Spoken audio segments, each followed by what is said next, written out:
Plant it all the way up here. Smell good? There's mountain here. Let's see how our water goes. Oh yeah, we're going. Plenty of time. Still have jets firing off.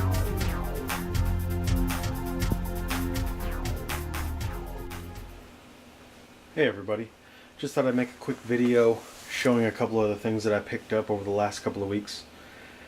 If you've followed my channel at all or watched any of my previous videos, you probably know that I don't have unlimited resources. I don't have money coming out of my ears, so when I do pick something up I wait until it's a relatively good deal. I like to make a lot of my own gear, evidenced by my my knife that I take with me on all my excursions, my penny stove, my holsters.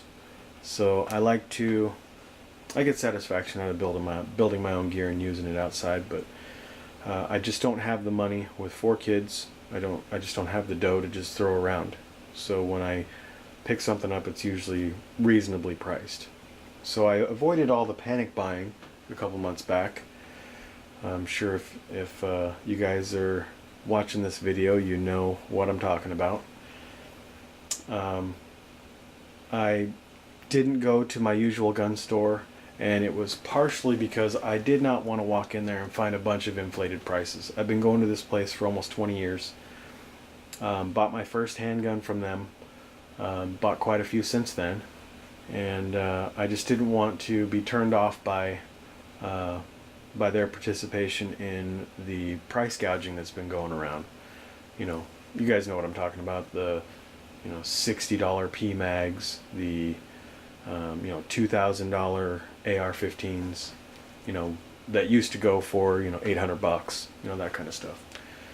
So I went in there yesterday, and I was just kind of poking around for some ammo.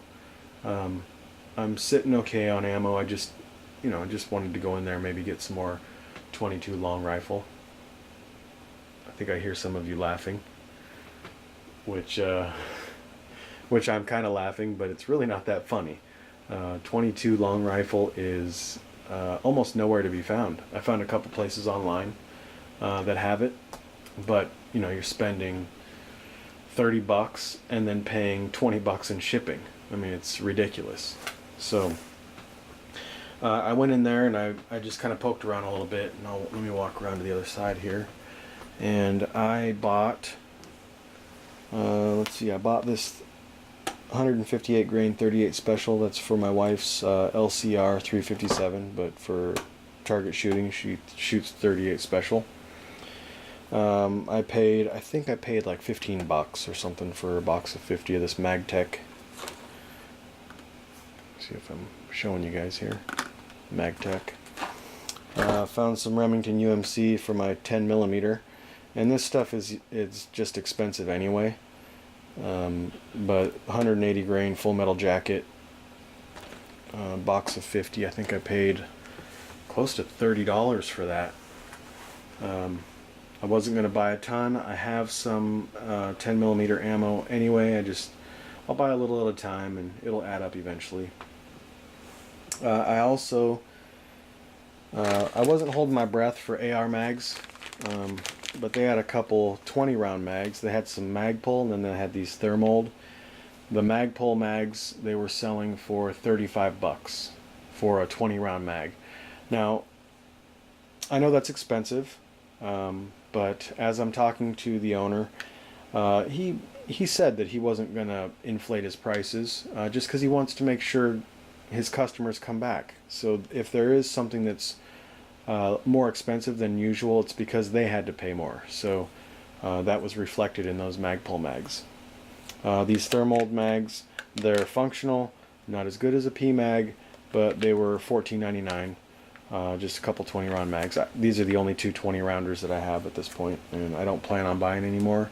I just figured I'd buy them just to have them.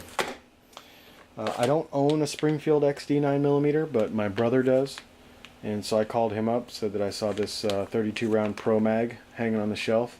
Told him it was 29 bucks. He said go ahead and buy it. You guys probably know that a 32 round 9mm mag for a Springfield XD is, in a lot of places, is more than 29 bucks. So I picked that up for him. I also grabbed a side saddle for my H&R partner. And I didn't expect this to be expensive. It was $29.99. It's about what it normally goes for. Shotgun accessories didn't make the jump like everything else did. The 7.62 by 39 that's sitting here did not come from their store. A friend of mine called me up, said that he had someone come in and sell him 1,200 rounds. Her husband passed, and she had no use for the ammo, so she brought it into his store. And so he called me up and said, hey, if you'd like to split it with me, you can take half of it. So I got 600 rounds, and I paid 170 bucks. So those are the prices from the old days, and by the old days I mean 60 days ago. So that worked out pretty well. So I got 600 rounds for my Wasser 10. I went back today to the same store, and yesterday they had no AR-15s. There was actually one guy who was buying their last Smith & Wesson M&P lower, stripped lower, and he paid $200 for that, which isn't too bad given the climate, the current climate. And I came in about 10 minutes too late. Otherwise I would have been able to pick up that lower, which would have been nice to have.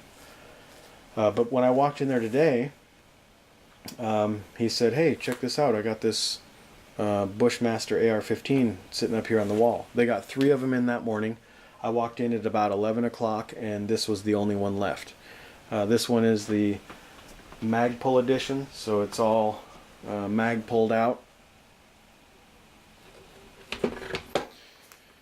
It's got all the MOE furniture on it. So MOE forend, MOE vertical grip, MOE pistol grip, MOE stock, and then the mag pull flip up sight on the rear, enhanced trigger guard, and this gun I did not pay $2,000 for. I got it at a pretty good deal. I won't talk too much about how much I spent on it, but came with one 30 round PMag, black PMag, to go with the mag pull gear.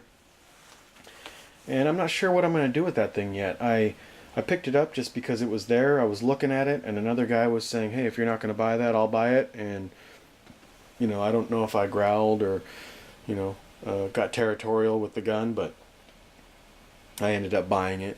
So I thought, worst case scenario, I have another AR for my wife. So, but my buddy out there that lives up north of me has a gun store, and he's going to a gun show this weekend, and he said that he'll take it up there and sell it for me if I don't want to keep it. So that might be a possibility. Came with just a cheap sling, nylon sling, and a gun lock. So they're out there.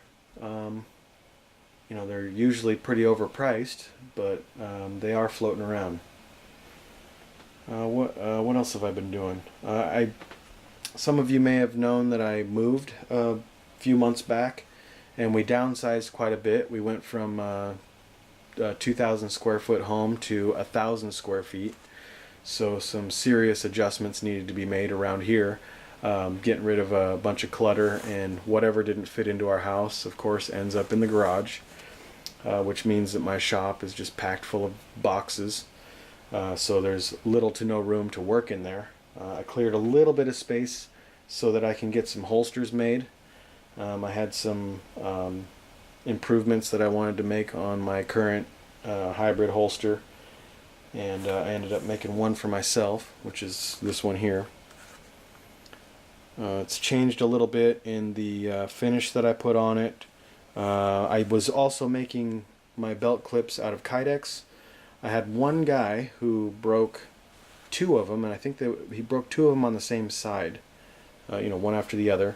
And so I decided to go to steel belt loops from now on. These are, let me see here, let me move this in camera here. These are a spring steel belt loop. These ones are powder coated. So far I like them. Of course I'm the guinea pig on the first things that I try, and I like these ones a lot. I got my little maker's mark kind of stamped in right there. It's not much of a maker's mark. I just use the alphabetical punch set and punch the MCK in there. My Shiro custom knives and holsters, obviously. They all have suede on the back, so it's pretty comfortable up against the body. Wears really well. I just recently, this is the first holster that I made for myself to replace my original holster that I made. So, and the suede is still in great shape. It's a lot more comfortable than the rough leather up against the skin. I also changed the hardware, so now it's all stainless steel hardware that goes up against my body. It was nickel hardware, and on mine I had a little bit of rusting on one or two of the binding posts, so the stainless hardware should help with that. I also bit on my holsters. I use screws and binding posts, so you can remove the mold and I can replace it with another mold. In this case, this would be for the LCR, so I could run the LCR on there if I feel like carrying something different. But for right now, it's my Glock 23. You probably have guessed that. So I have a couple of more molds already done. This is also for Glock 23. This is for another customer that wanted just black on black. This is something that I'm just kind of toying with. Molded onto my Glock 23 and then molded right over the top of it with a different color. So now I can cut patterns into it and expose that lighter color underneath. Should be kind of fun to play around with. So that's kind of what I've been up to. I'm hoping to get my shop cleared out so I can set up my my belt sander and some of my heat treat oven so I can get some knives done. I've had a few projects that have been on the back burner for, I would guess, almost 2 years now, which is pretty embarrassing, but that move didn't help, and we've had a couple of issues come up that required our attention, and everything else had to get put on hold. So it looks like we're going to be able to get back into building some things, which should be fun. I wanted to also tell you guys about a website that was started up by a friend of mine. If you guys saw my overnight snow camping video, you would have heard him or maybe seen his feet. His name is Earl Campbell. He started up a website called apreparedamerican.com, and it covers a lot of the same things that we talk about here. A lot of the same things that are talked about in this community that we all enjoy. He also asked me if I would contribute a couple of articles, which I've done so far, and I look forward to writing up some more. So you guys can check that stuff out at apreparedamerican.com. That's apreparedamerican.com, and I will leave a link for it in the description box. I will also leave a link for my Facebook page, where I've been posting pictures of some of the holsters that I've been making, and hopefully I'll have some new pictures of some knives as they are completed. So if you guys want to check that stuff out, you can. I think that pretty much covers everything that I wanted to talk about today, and hopefully I'll have some new stuff coming out. I have a snowshoe hike coming up in the next week or two. I also picked up a couple of new cameras, the one that we're filming on right now, and I also picked up one of these, let's see if you guys can see that, these little Nikon AW100 waterproof jobbies. So that should be a big change from what I'm used to videoing on. I've been using this thing. This is what I did most of my videos on right here.